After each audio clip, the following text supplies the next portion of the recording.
the most absurd proposal of my life. I had exactly $23 in my account when Dante Ashford offered me $50,000 to pretend to be his wife. Yes, you read that right. $50,000. Are you completely insane? I almost spit out the watery coffee his secretary had offered me. We were on the 40th floor of a Manhattan building that probably cost more than my entire Brooklyn neighborhood, and this man, all-powerful in his custom-tailored suit that screamed, "I'm rich and I know it," was looking at me as if he'd proposed something perfectly reasonable. "I'm not insane, Miss Violetta. I'm desperate, which is different." Dante crossed his arms, and I tried not to notice how the fabric stretched over muscles that definitely didn't come from board meetings. 1 month. A business trip to the Hamptons. You pretend to be my loving wife, I close the deal with the old money investors who refuse to negotiate with single men, and everyone wins. Everyone except my dignity. Can your dignity pay your overdue rent? I hated that he knew that.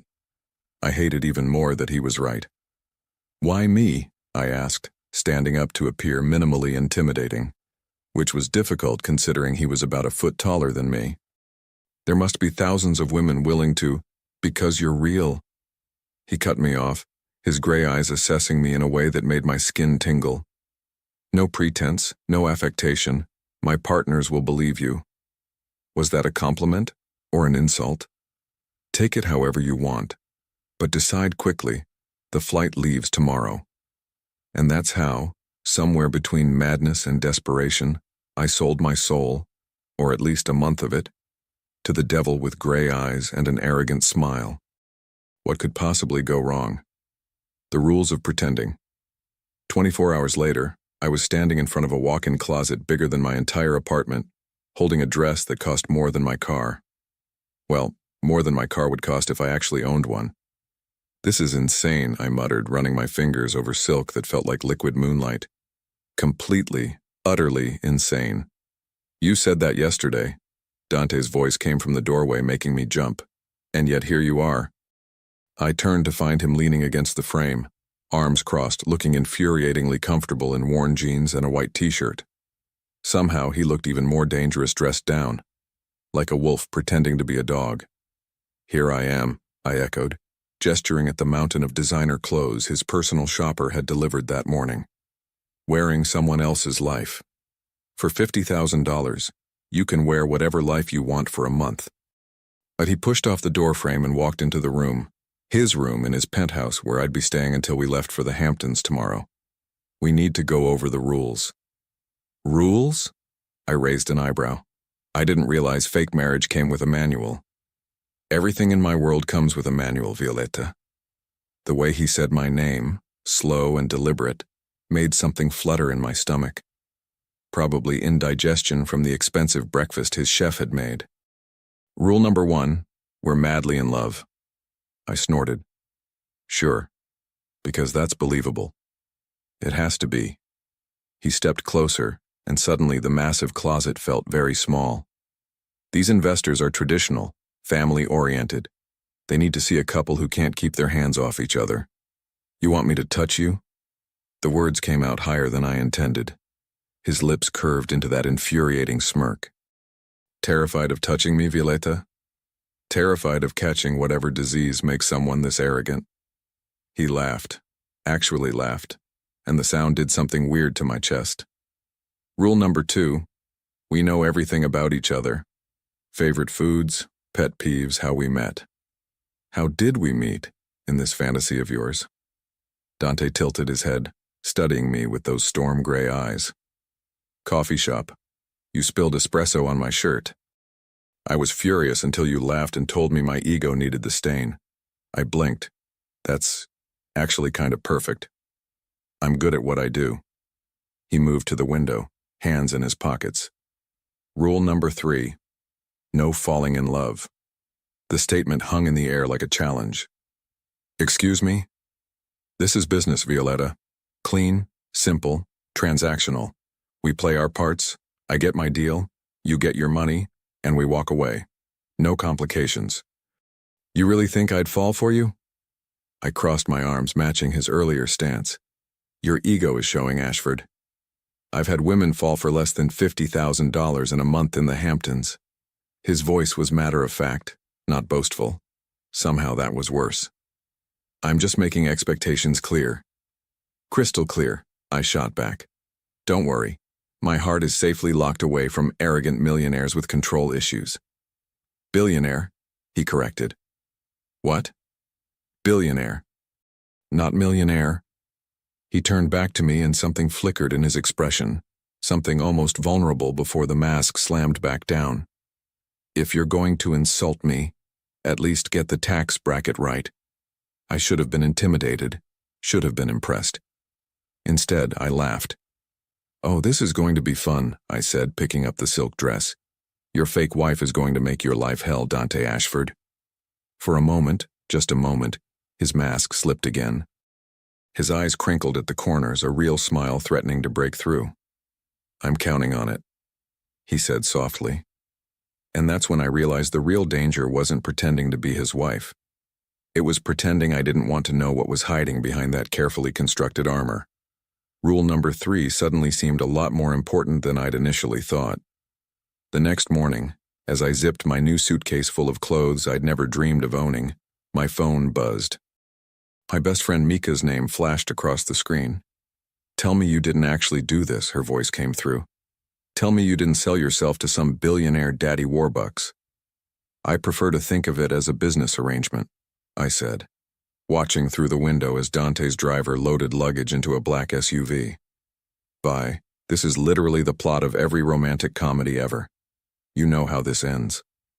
With $50,000 in my account? With you catching feelings for Mr. Impossible. I watched Dante exit the building, sunglasses on, moving with that predatory grace.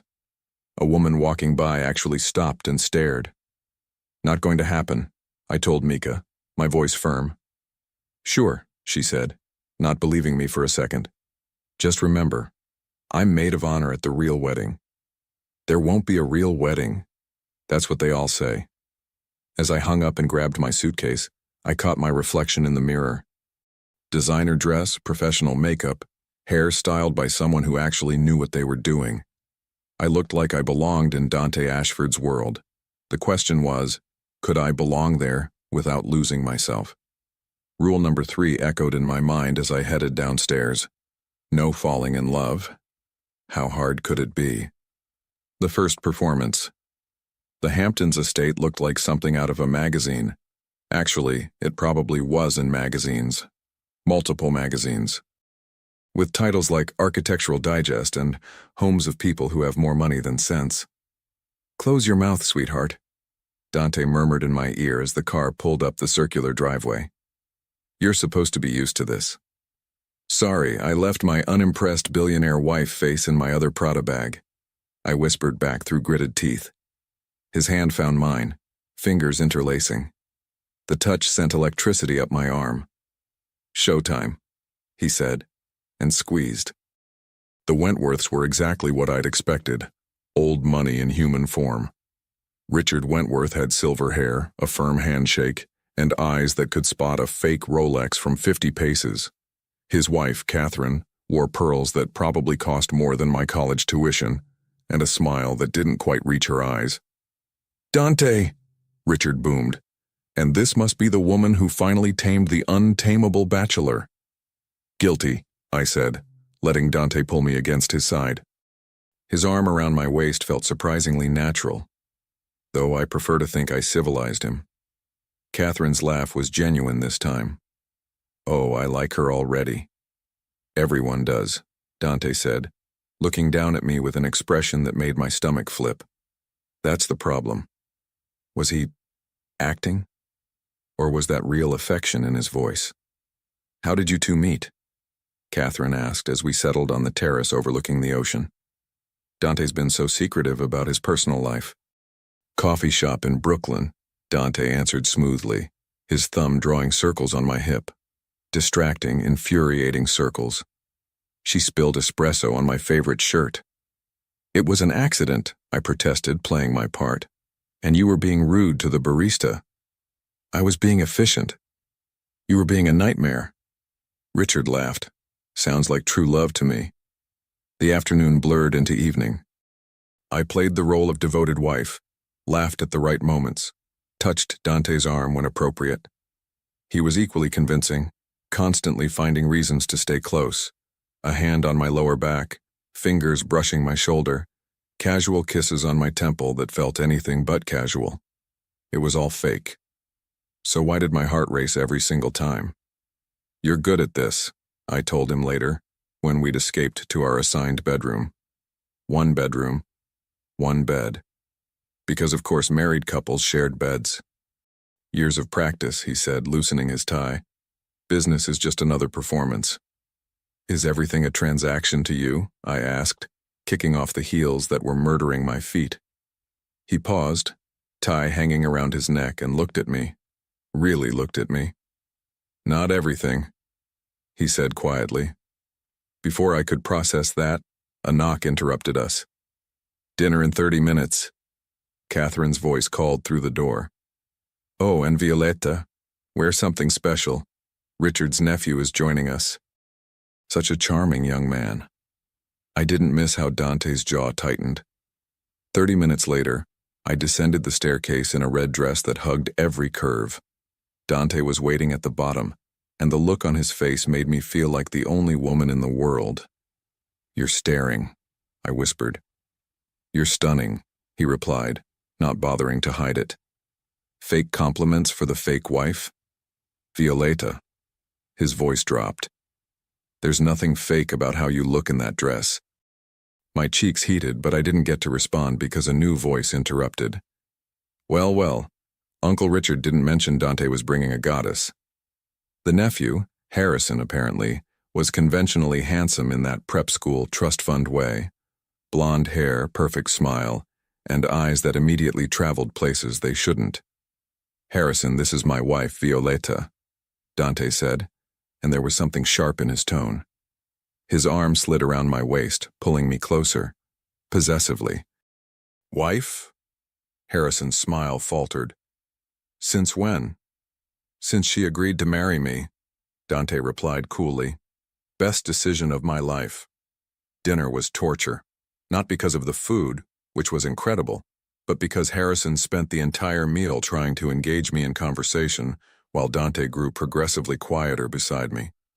His hand on my thigh under the table gripped tighter with each of Harrison's charming stories. "So, Violetta," Harrison leaned forward, "what does a beautiful woman like you do, besides making my cousin forget how to smile?" "I'm a graphic designer," I said, and Dante smiles plenty. "Not that I've ever seen." "Then you're not paying attention," I said sweetly, turning to Dante. His expression was thunderous. "Are you okay?" "Fine," he bit out. He was not fine. Later, as we prepared for bed, him taking the couch like a gentleman despite my protests, I replayed the evening. "You were jealous," I said suddenly. "I was not." "You absolutely were." Harrison complimented my dress and you practically growled. I did not growl, but his ears were red. Dante Ashford, billionaire extraordinaire, was jealous of his investor's nephew flirting with his fake wife. "He was being disrespectful," Dante said tightly. "And you're not just my fake wife for this month. You're under my protection." "Your protection?" I sat up in bed. "I'm not some damsel." "No," he interrupted, finally meeting my eyes. "You're not.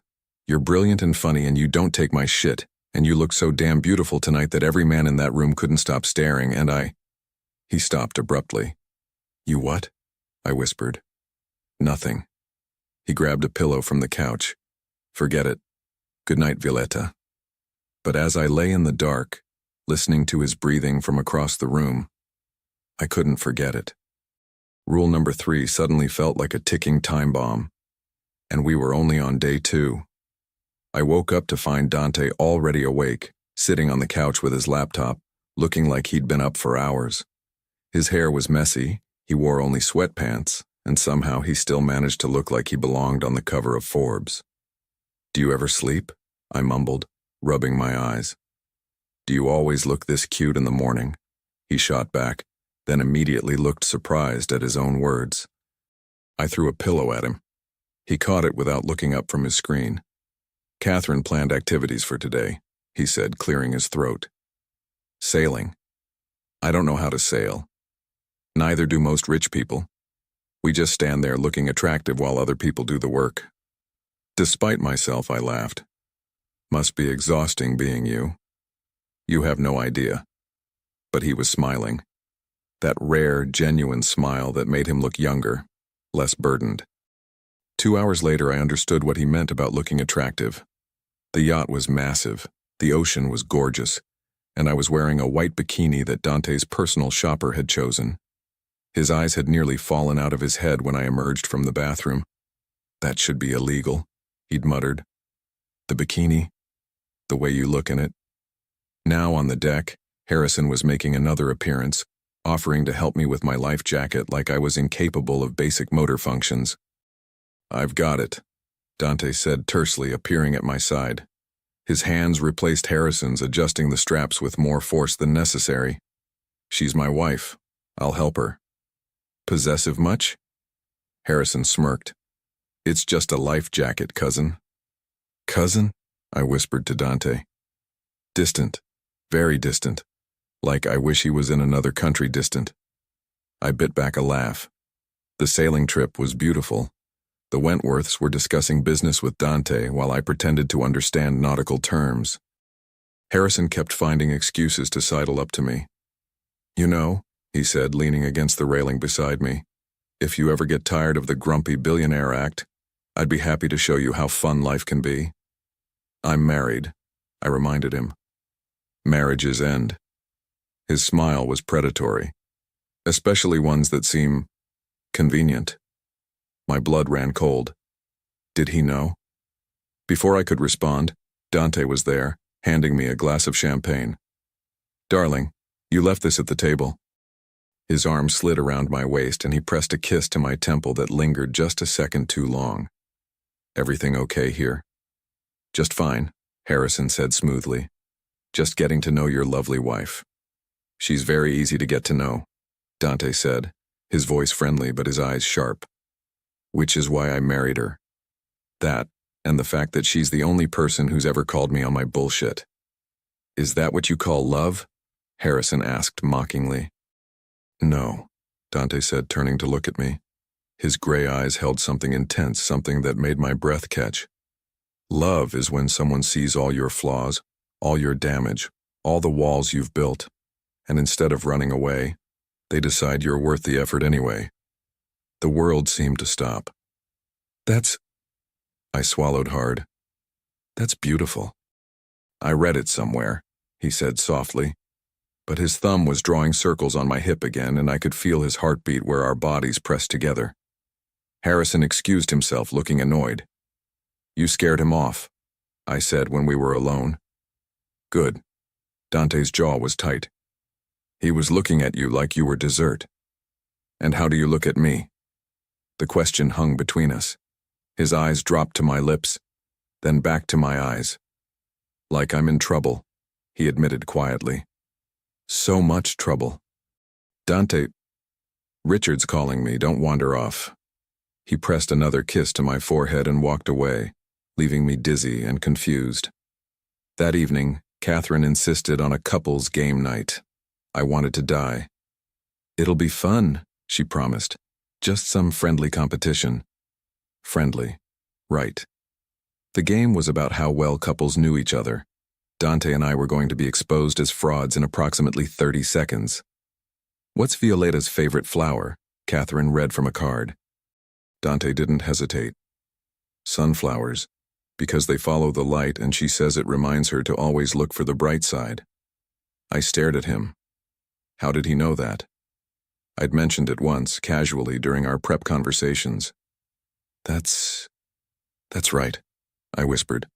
What's Dante's biggest fear? Richard read next. Everyone expected me to say something generic. Failure, losing money, competition. But I remembered something from our late-night conversation 2 days ago, when he couldn't sleep and we'd talked in the dark. Becoming like his father, I said softly. Cold, distant, and alone. The room went quiet. Dante's eyes locked on mine, wide with surprise and something else, something vulnerable. "Correct," he said hoarsely. We won every round, because somewhere between the fake smiles and rehearsed stories, we'd actually started paying attention to each other. Later in our room, the tension was suffocating. "You remembered," he said, standing by the window. "About my father. You remembered about my sunflowers." "I remember everything you tell me, Violetta." He turned to face me. "That's the problem." "Why is that a problem?" "Because this is supposed to be fake." He ran a hand through his hair in frustration. "You're supposed to be a transaction. $50,000 and a month of pretending. But every time you laugh at my jokes, every time you defend me to Harrison, every time you look at me like I'm not just a bank account with a pulse." "What?" I stepped closer. "What happens?" "I forget we're pretending." His voice was raw. "I forget this isn't real. And that terrifies me because in 3 weeks you're going to walk out of my life with your check, and I'm going to have to pretend that I didn't—" He stopped abruptly. "Didn't what?" My heart was hammering. "Nothing.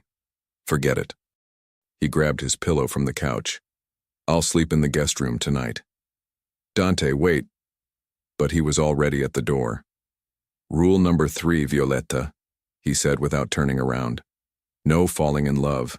I meant it." The door closed behind him. I stood there in the empty room, my chest tight, and realized with startling clarity that it was too late.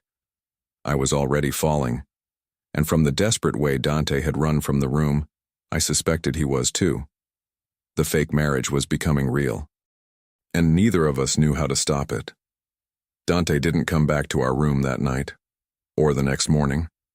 I found him at breakfast, looking like he'd slept in his clothes, because he probably had, with dark circles under his eyes and a cup of coffee that was definitely not his first. "Good morning, darling," I said sweetly, loud enough for the Wentworths to hear. Then quieter.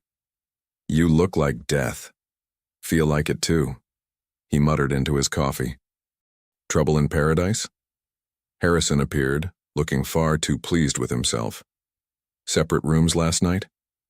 "Dante had late-night business calls," I said smoothly, sliding into the seat next to him.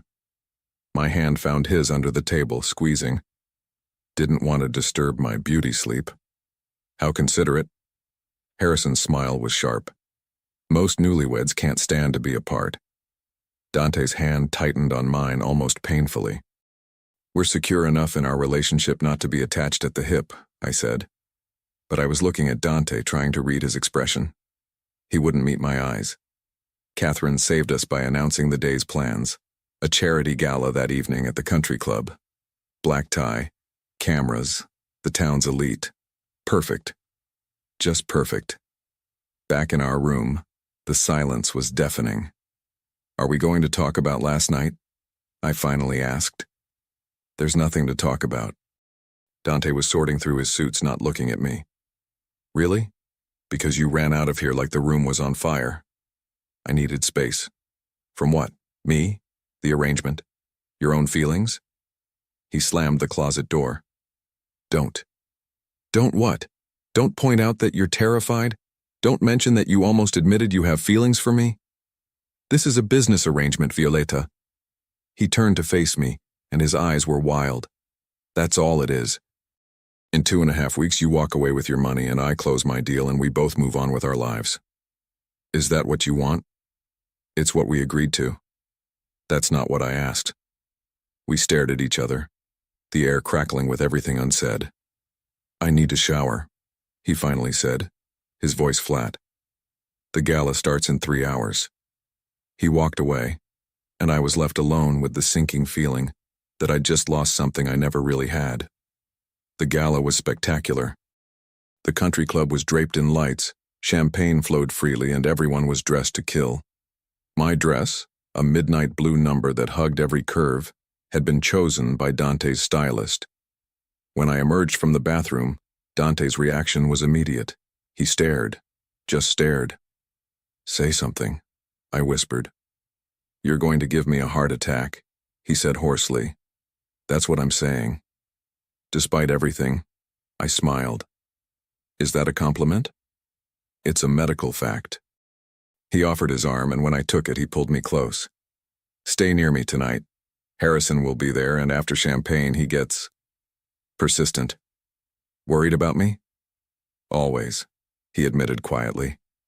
The gala was a whirlwind of introductions, small talk, and careful performances.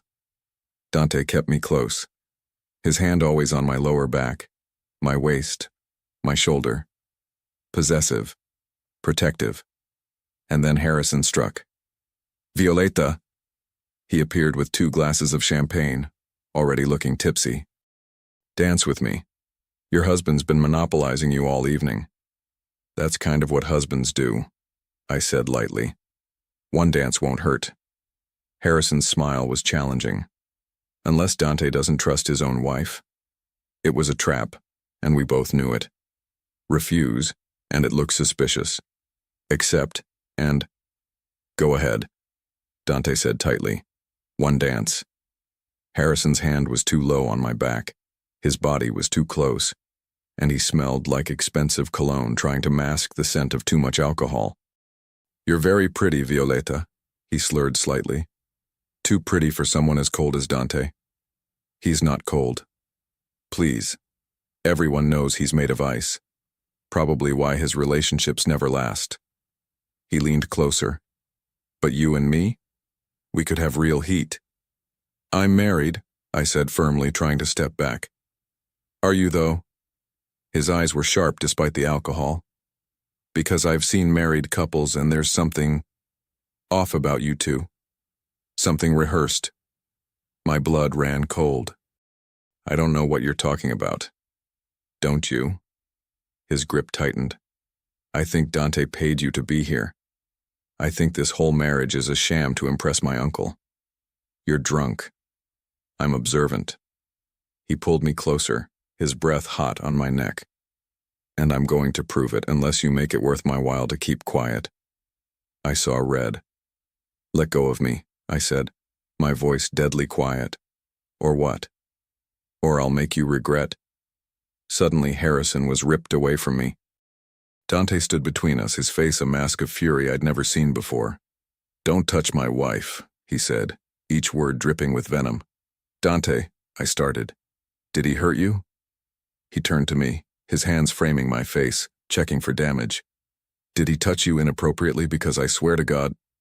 I'm fine, I assured him, but my hands were shaking. She's fine. Harrison laughed, drawing attention from nearby guests. God, you're so dramatic. It was just a dance. You were harassing her. I was making an observation. Harrison's voice rose. About your suspiciously convenient marriage to a woman no one's ever heard of. About how you've been single for years and suddenly show up married. It's all very... That's enough. Dante's voice cut through the room like a whip. Everyone was staring now. You will apologize to my wife, and then you will leave. Or what? You'll tell Uncle Richard I was being mean? Harrison sneered. He won't believe you. Not when I tell him what I know. Which is? That your marriage is fake. The words hung in the air like a bomb. Catherine gasped. Richard's expression darkened. I felt my world tilting. And then Dante did something I never expected. He laughed. Fake? He turned to me, and the look in his eyes made my knees weak. You hear that, sweetheart? He thinks our marriage is fake. Dante, I whispered. Let me prove how real it is. And then he kissed me. Not a gentle kiss, not a fake kiss for show, but a desperate, hungry, claiming kiss that made the entire room disappear. His hands were in my hair, my arms were around his neck, and I was kissing him back like my life depended on it. Because maybe it did. When we finally broke apart, both breathing hard, the room was silent. Still think it's fake? Dante asked Harrison, not taking his eyes off me. Harrison had gone pale. I apologize, he muttered. I was out of line. You were. Richard agreed coldly. Harrison, go home. We'll discuss this later. As Harrison left, Catherine was fanning herself. Well, that was quite a display. Sorry, I managed to say. We got a little carried away. Don't apologize, dear. Catherine was grinning. That's the most entertainment we've had at these things in years. The rest of the evening passed in a blur. Everyone congratulated us on our passionate love. The deal with Richard was practically sealed. We'd won. So why did I feel like I just lost everything? Back at the estate, alone in our room, we stood on opposite sides of the space. That kiss, I started, was necessary, he finished. To sell the lie. Right. The lie. Violetta. Was any of it real? The question burst out of me. The jealousy, the possessiveness, that kiss? Or am I just another business transaction that got too close to your carefully controlled heart? He stared at me, his chest heaving. I don't know, he finally whispered. I don't know what's real anymore. And that hurt more than if he'd just said no. I didn't sleep. How could I? Every time I closed my eyes, I felt Dante's lips on mine, heard his words echoing. I don't know what's real anymore. At 2 a.m., I gave up and wandered downstairs to the kitchen, hoping to find something stronger than water to drown my thoughts. I found Dante instead. He was sitting on the back porch, staring at the ocean, a glass of whiskey in his hand. He'd changed into sweatpants and an old college t-shirt and somehow looked more vulnerable than I'd ever seen him. Can't sleep either? I asked softly. He didn't turn around. Seems to be a theme with us. I grabbed a glass from the kitchen and joined him on the porch. He poured without asking, and we sat in silence, listening to the waves. My mom left when I was 8, he said suddenly. Just packed a bag one day and walked out. Left a note saying she couldn't do it anymore. Couldn't be married to my father. Couldn't pretend to be happy. I held my breath, afraid to interrupt. My father became colder after that. More focused on work, on building the empire. He taught me that emotions were weaknesses. That love was just another word for leverage. That caring about someone gave them power to destroy you. Dante, I believed him. His voice cracked. For 25 years I believed him. Built walls so high that nothing could get through. And then you walked into my office with coffee-stained clothes and attitude for days, and suddenly those walls are crumbling, and I don't know how to stop it. He finally turned to look at me, and his eyes were glistening. That kiss tonight? I told you it was to sell the lie, but Violetta, the only person I was lying to was myself. My heart stopped. What are you saying? I'm saying that somewhere between your terrible first impression and your incredible laugh, between watching you charm the Wentworths and defending me against Harrison, I forgot this was supposed to be fake. He set down his glass with a shaking hand. I'm saying that I wake up every morning wanting to tell you good morning for real. That when Harrison touched you, I wanted to commit murder.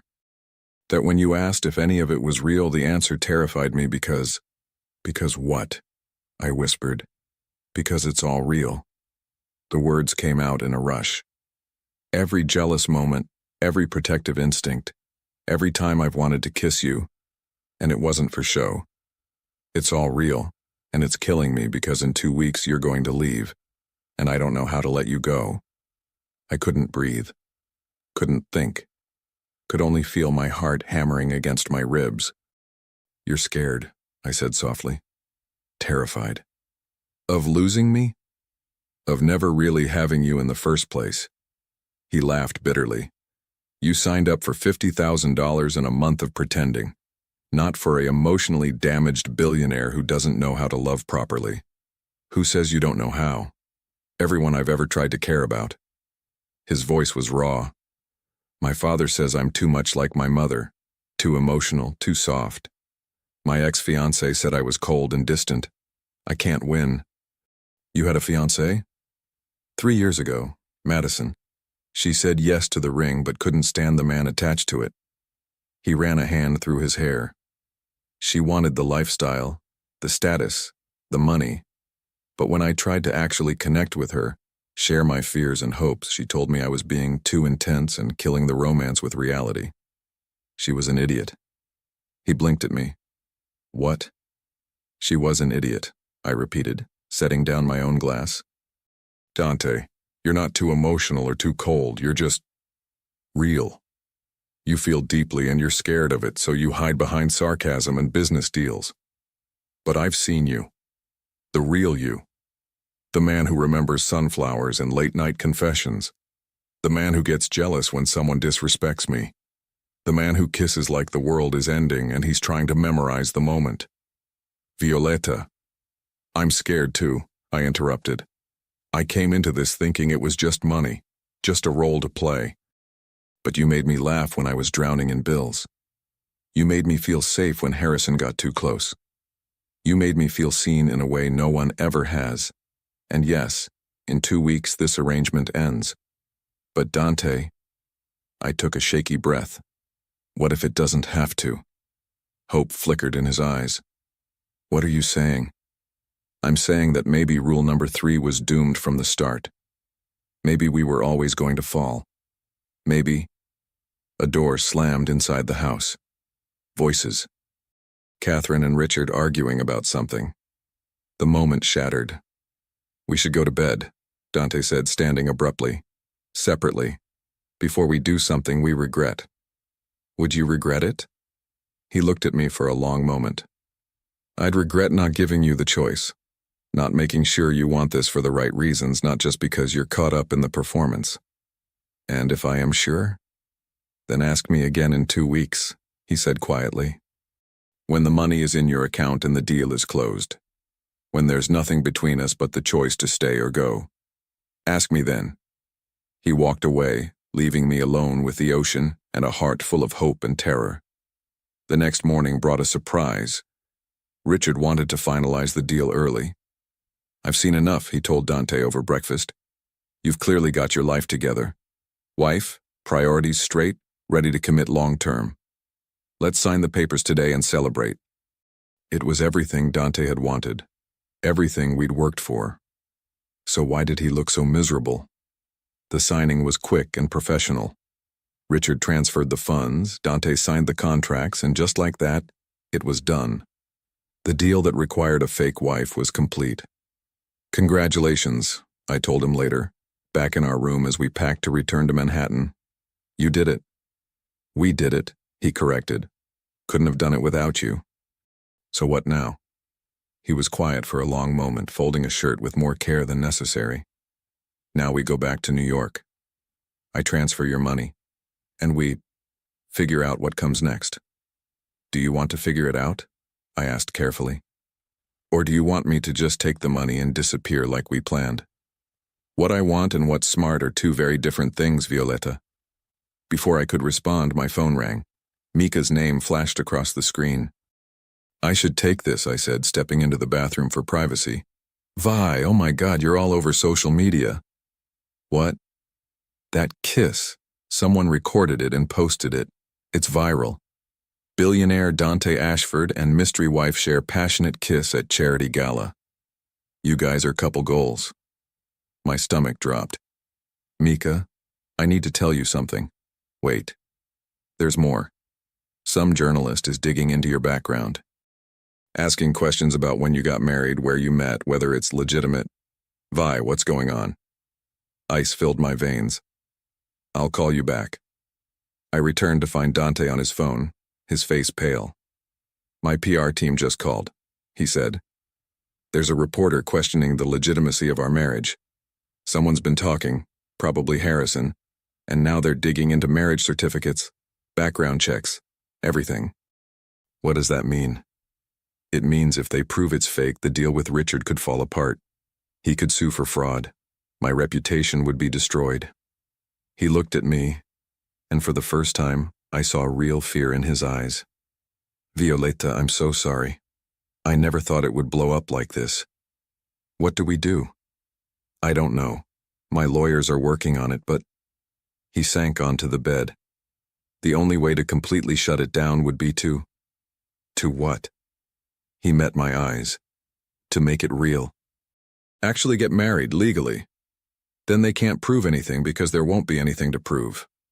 The room spun. You want me to actually marry you? I want to give you a choice, he said carefully. I can have my team fight this. Try to contain the story. You can take your $50,000 and walk away, or Or we make it real. Get legally married. Weather this storm together. And after it's over, if you want an annulment, we can do that. No questions asked. You'd marry me for real just to protect your deal? No, he said softly. I'd marry you for real because somewhere in the middle of this fake arrangement, I fell in love with you. And if a piece of paper is what it takes to keep you in my life a little longer, I'll sign 1,000 of them. My heart exploded. Dante. But I need you to understand, I'm not asking you to love me back. I'm not even asking you to stay forever. I'm just asking for a chance. A real chance. No performance, no rules, just us figuring out if what we feel is real enough to bet our futures on. That's insane. I know. It's impulsive and crazy and everything my father taught me not to be, he finished. But you make me want to be crazy, Violeta. You make me want to take risks and feel things and believe in something more than business deals and profit margins. I stared at him, this man who'd gone from arrogant billionaire to vulnerable human in a matter of weeks. This man who was offering me everything and asking for nothing but a chance. Okay, I whispered.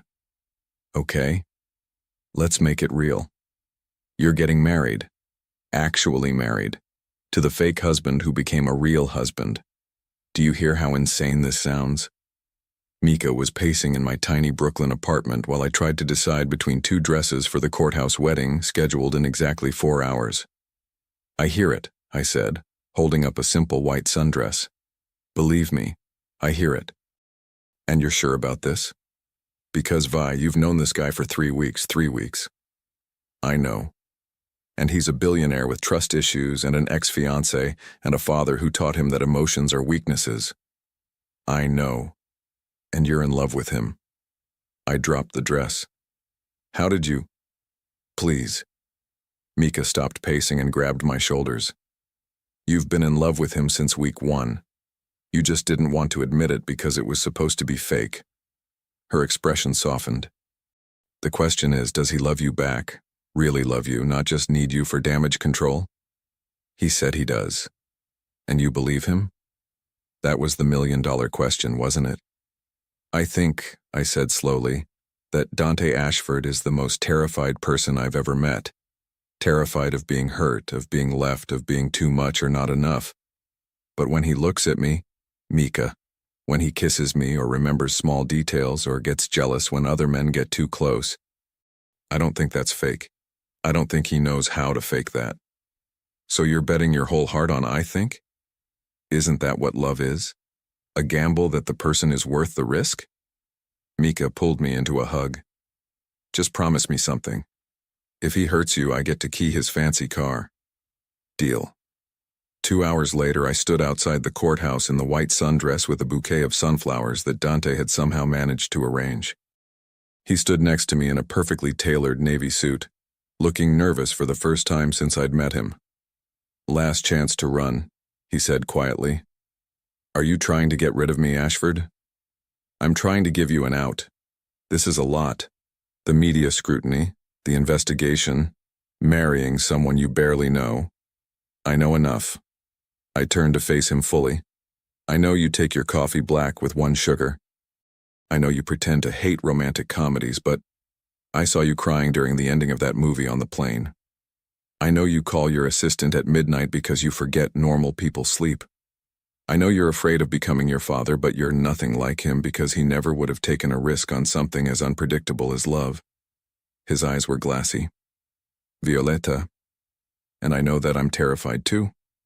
But I'd rather be terrified with you than safe with anyone else. He kissed me then, soft and sweet and full of promise. Get a room! Someone yelled from a passing car. We broke apart laughing. Ready to be Mrs. Ashford for real? He asked.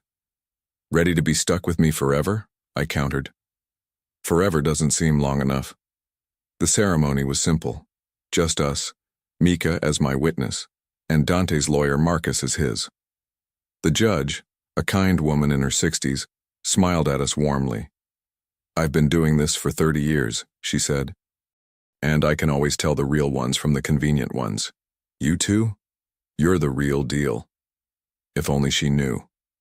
But as Dante slid the ring on my finger, a simple platinum band that somehow fit perfectly, and said, "I do," while looking at me like I hung the moon, I realized something.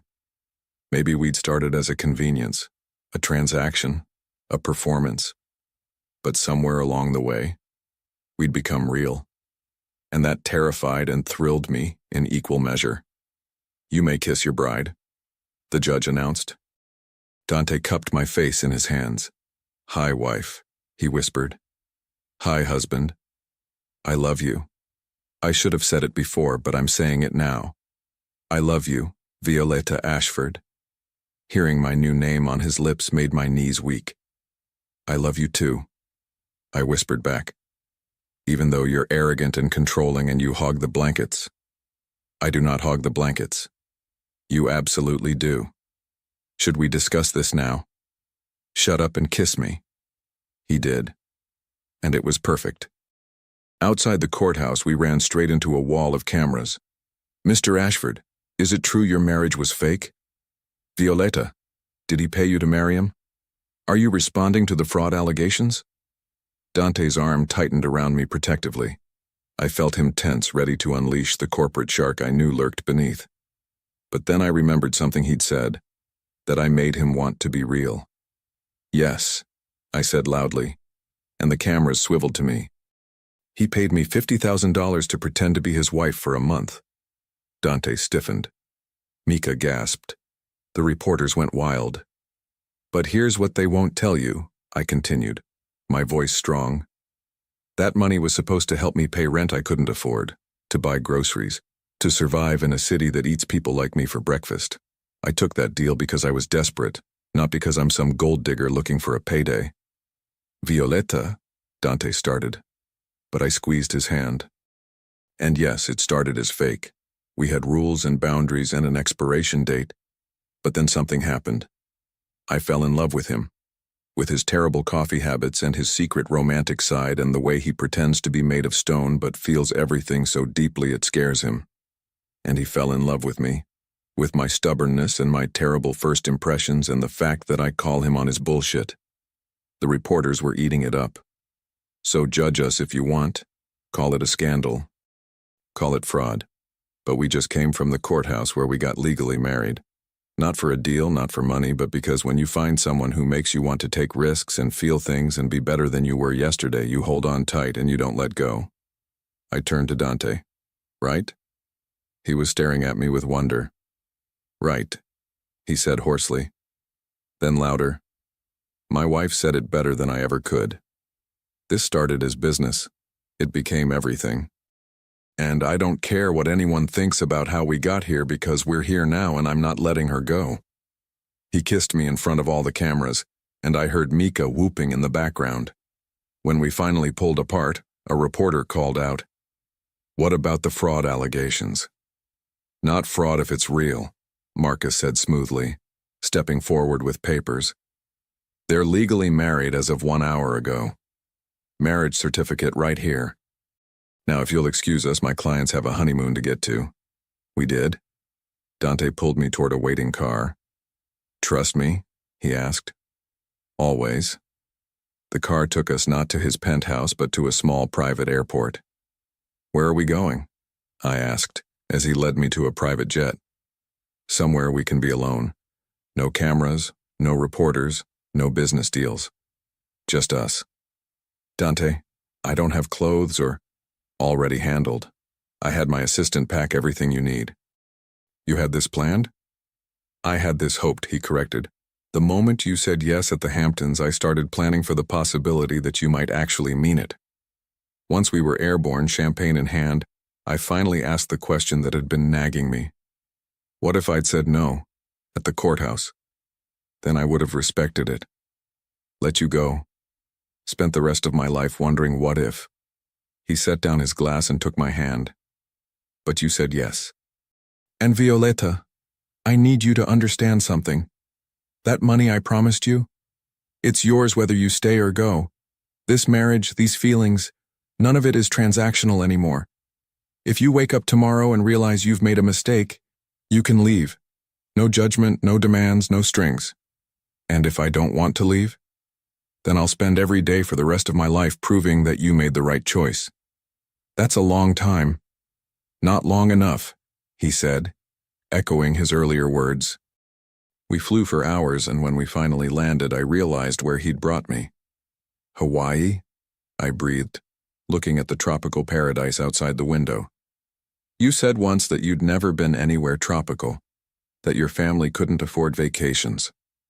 He helped me down the stairs to where a car waited. I wanted your first time to be special.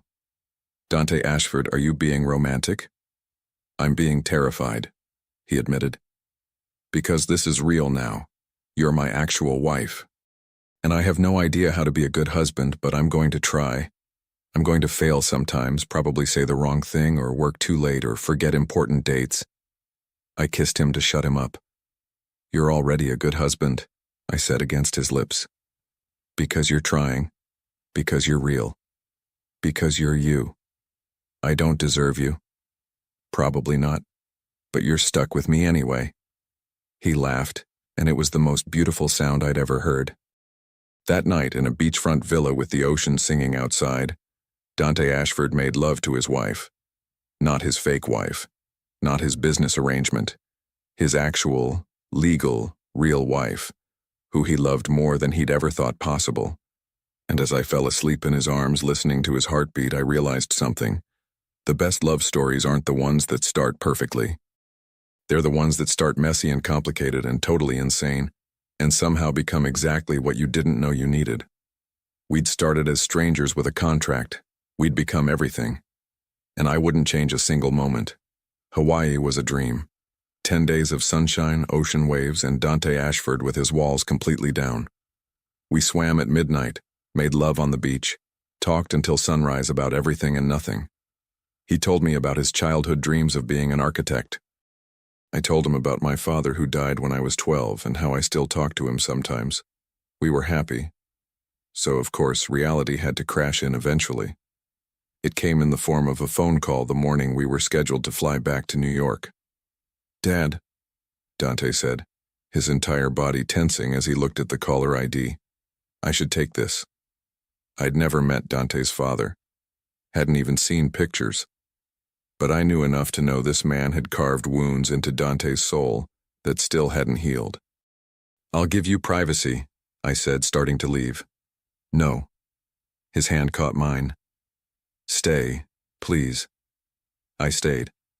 Hello, Father, Dante said, putting the phone on speaker. His voice was colder than I'd ever heard it. Dante. The voice that came through was sharp, clinical. I've been reading about your situation. My marriage, you mean? Your publicity stunt gone wrong. There was no warmth in the tone. Paying someone to pretend to be your wife? For a business deal? I taught you better than to get caught. My blood ran cold. You taught me that love was weakness, Dante said quietly. That caring about someone was giving them ammunition. That the only thing that mattered was the deal, the bottom line, the win. And I was right. Look at the mess you're in now. I'm not in a mess. Dante's hand tightened on mine. I'm in love. There's a difference. Silence on the other end. Love? His father laughed, bitter and harsh. You sound like your mother. She loved me too until she didn't. Until the reality of being married to someone like us became too much and she ran. You think this girl? Her name is Violeta, Dante interrupted, his voice steel. And she's not like Mom. She's not like anyone. She took your money. I offered it. And she earned every penny pretending to care about someone who'd built walls so high he forgot what sunlight felt like. I squeezed his hand. Dante, listen to me. His father's voice took on that manipulative tone that made my skin crawl. End this before it ends you. Get an annulment, spin it as a mistake, move on. I'm coming to New York next week. We'll fix this together. There's nothing to fix. She'll leave you eventually, they always do. Save yourself the heartbreak and end it now while you still have dignity. No. Excuse me. I said no. Dante stood, and I'd never seen him look so certain. I spent 25 years listening to you tell me how to live, how to feel, who to be. And all it did was make me miserable. Violeta makes me happy. She makes me laugh and think and want to be better than I was yesterday. So no, I won't end it. I won't get an annulment. I won't pretend this is anything other than what it is, the best decision I've ever made. You're making a mistake. Then it's my mistake to make. Goodbye, Father. He hung up. For a moment we just stood there, his chest heaving, my heart racing. Then he turned to me and I saw tears on his face. I did it, he whispered. I actually did it. You were amazing, I said, pulling him into my arms. I'm shaking. You're brave. I'm terrified he's right, that you'll leave, that this is all too good to be true and I'll wake up alone. I kissed him, hard, desperate, real. I'm not leaving, I said fiercely. Not today, not tomorrow, not ever. You're stuck with me, Dante Ashford, through business deals and family drama and whatever else life throws at us. Promise? I promise. He held me like I was his anchor in a storm, and maybe I was. The flight back to New York was quiet. Dante kept stealing glances at me like he was afraid I'd disappear. Talk to me, I finally said. What if he's right? The words burst out. What if this is just the honeymoon phase and once we're back to real life, bills and work and stress, you realize you made a mistake? Then we'll figure it out together. Violeta. No, listen to me. I turned in my seat to face him fully.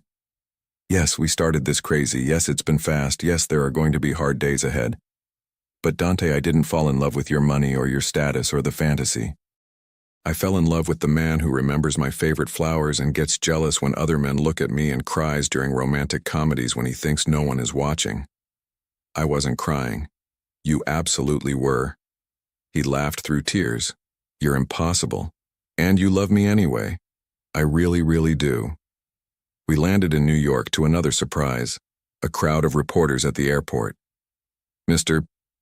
Ashford, your father made a statement saying your marriage is a sham. Is it true you're already filing for annulment? Violeta, do you have a response to Madison's claims? Madison? I whispered. His ex? Dante's jaw tightened.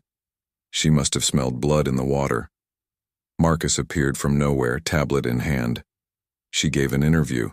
Says you called her 2 weeks ago. Said you were faking a marriage for business. That Violeta was just a paid actress. That's a lie, I said. I know. But it's her word against yours and she's persuasive. Dante looked at the reporters, then at me. I saw the old walls trying to rebuild, the instinct to hide and protect kicking in. No, I said firmly. No walls. We face this together, remember? Together, he echoed. We walked toward the cameras hand in hand. I'll make this simple, Dante said, his voice carrying. Yes, my father thinks this marriage is a mistake. Yes, my ex-fiancée is trying to cause trouble. Yes, this relationship started unconventionally, but I'm standing here, legally married to the love of my life, and I'm not apologizing for it. What about the fraud allegations? Someone called out. There's no fraud. We're married, legally, emotionally, completely. If people want to judge how we got here, that's their problem, not ours. And you, Violeta? A reporter thrust a microphone at me. Why should we believe this is real? I looked at Dante. At this man who'd been hurt so many times he'd forgotten how to be vulnerable. Who'd taken a chance on love when everything in his life told him not to. Who'd stood up to his father for the first time in 25 years because he believed in us. You don't have to believe it, I said simply. We know it's real. That's enough. Dante pulled me close and kissed me, and I heard cameras clicking everywhere. Let them take pictures. Let them write their stories. Let the world think what it wanted. We knew the truth. That night in Dante's penthouse, our penthouse now, we lay in bed staring at the ceiling. Your father will come around eventually, I said softly. Maybe. Or maybe he won't. Either way, I have you. You have me. For how long? How long do you want me? Forever. He turned to face me. Violeta Ashford, I want forever with you. Kids and mortgages and arguments about who left dishes in the sink. I want boring Tuesdays and exciting adventures and everything in between. I want to wake up next to you when we're 80 and still feel like the luckiest man alive. Tears streamed down my face. That's the most romantic thing anyone's ever said to me. Is that a yes? That's a, you already married me, idiot. You're stuck with forever whether you like it or not. He laughed and pulled me closer. Best contract I ever signed. Even better than the Wentworth deal? Infinitely better. We fell asleep wrapped in each other, and for the first time in weeks, Dante didn't have nightmares. The next morning, I woke up to him watching me. Creepy, I mumbled. Beautiful, he corrected. I'm watching my wife sleep and thinking about how I'm the luckiest bastard on earth. Language. You love my language. I love you. Say it again. I love you, Dante Ashford. Even when you're arrogant and controlling and you steal all the blankets. I don't steal the blankets. You absolutely do. He kissed me to shut me up, and it worked. Later, over coffee, he handed me an envelope. What's this? Open it. Inside was a check for $50,000 and a contract, torn in half. I told you, he said softly. The money is yours whether you stay or go. No strings, no conditions. You fulfilled your end of the bargain and then some. I stared at the check, then at him. What if I don't want it? What? What if I don't want the money? What if I just want you? Violetta, you earned that. I know. But I didn't marry you for money. Not anymore. I married you because I love you, so I'm ripping this up. Wait. I tore the check in half. Are you insane? He sputtered. That's $50,000. And I'm married to a billionaire who just offered me forever. I think I'm good. He stared at me like I'd grown a second head. Then he started laughing. Really laughing until tears ran down his face. You're ridiculous, he gasped. You love me anyway. God help me, I do. And there, in our kitchen with torn check pieces scattered around us, we kissed like it was our first time and our last time and every time in between. We'd started as a fake marriage. We'd become something real. And this? This was just the beginning. 2 years later. Dante Ashford, if you don't stop hovering, I swear I will throw this stapler at your head. My husband, my real husband of 2 years, held up his hands in surrender but didn't move from where he stood in the doorway of my home office. Our home office. In our brownstone in Brooklyn that we'd bought 6 months ago because I'd refused to raise a family in a sterile Manhattan penthouse. I'm not hovering, he protested. I'm observing. You're hovering. You've been hovering for 3 months. I patted my very pregnant belly. The baby isn't coming today, I'm only 7 months along. You said your back hurt. Because I'm growing a human, not because I'm in labor. He finally entered the room, kneeling beside my chair and placing his hands gently on my stomach. Our daughter, because yes, we were having a girl, kicked immediately, like she recognized her father's touch. She's active today, he said softly, and I watched his face light up the way it always did when he felt her move. She's always active. She gets it from you. I ran my fingers through his hair. The whole never sleeping thing is genetic, apparently. I sleep now, he protested. You sleep 4 hours a night instead of 2. That's not the improvement you think it is. He looked up at me with those storm gray eyes that still made my heart skip. I sleep better when you're next to me. Sap. You're sap. I pulled him up for a kiss just as the doorbell rang. That'll be Mika, I said. She's bringing wedding cake samples. She's narrowed it down to 12 flavors. 12? For her wedding? She's very particular. Dante went to answer the door while I leveraged myself out of the chair, a process that was becoming more difficult by the day. Being 7 months pregnant was no joke. Mika burst in carrying 3 large boxes, her fiancé James trailing behind with even more. Okay, so I know I said 12 flavors, but I found 3 more, and Vi, you have to try them all because you're my maid of honor, and your opinion matters most. Her opinion or her pregnancy cravings? Dante asked dryly, taking boxes from James. Both. Mika set everything on the kitchen island. Where's the father-in-law? I thought he was visiting today. He is, I said, checking my watch. Should be here in 20 minutes. Dante tensed slightly. He always did when his father was mentioned, even though things had gotten better.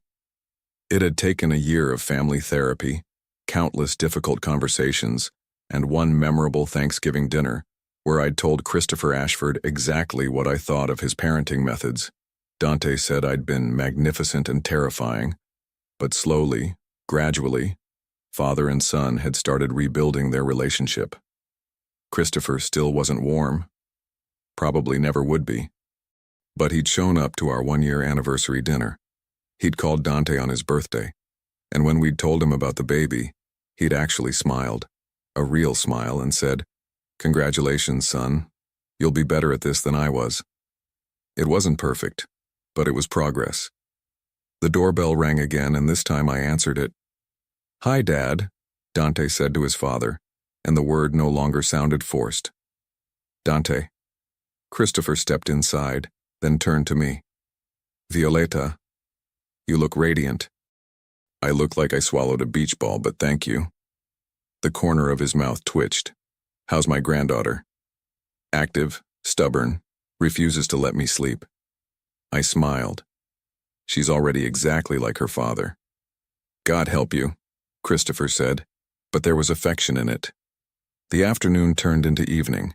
We ate cake samples. I voted for the lemon lavender. Mika chose chocolate raspberry. The men wisely stayed out of it. Christopher actually laughed, when Dante told him about the time I'd gotten stuck in the bathtub at 6 months pregnant and he'd had to call the building super for help. "You didn't," I protested. "I absolutely did. You were stuck for 45 minutes. "I was not stuck, I was strategically positioned." Everyone burst out laughing, and I threw a pillow at Dante's head. Later, after everyone had left and we were getting ready for bed, Dante wrapped his arms around me from behind, his hands cradling our daughter. "Happy?" he asked softly, deliriously. I leaned back against him. "Although I do have one complaint." "What's that?" "You were right about the blankets, you totally hogged them." He laughed, the sound rumbling through his chest into mine. "Took you 2 years to admit it." "I'm stubborn." "I know. It's one of my favorite things about you." I turned in his arms, awkwardly because turning was complicated these days, and looked up at him. "Do you ever regret it?" I asked. "The way we started?" "Never." He didn't hesitate. "Yes, it was crazy. Yes, it was unconventional. Yes, my father thought I'd lost my mind and your best friend threatened to key my car. But Violeta, that fake marriage gave me everything real I'd ever wanted and was too afraid to ask for." "Like what?" "You. A family. A home that feels like home instead of a showcase. The ability to laugh at myself. Permission to be imperfect." He kissed my forehead. "You gave me permission to be human again."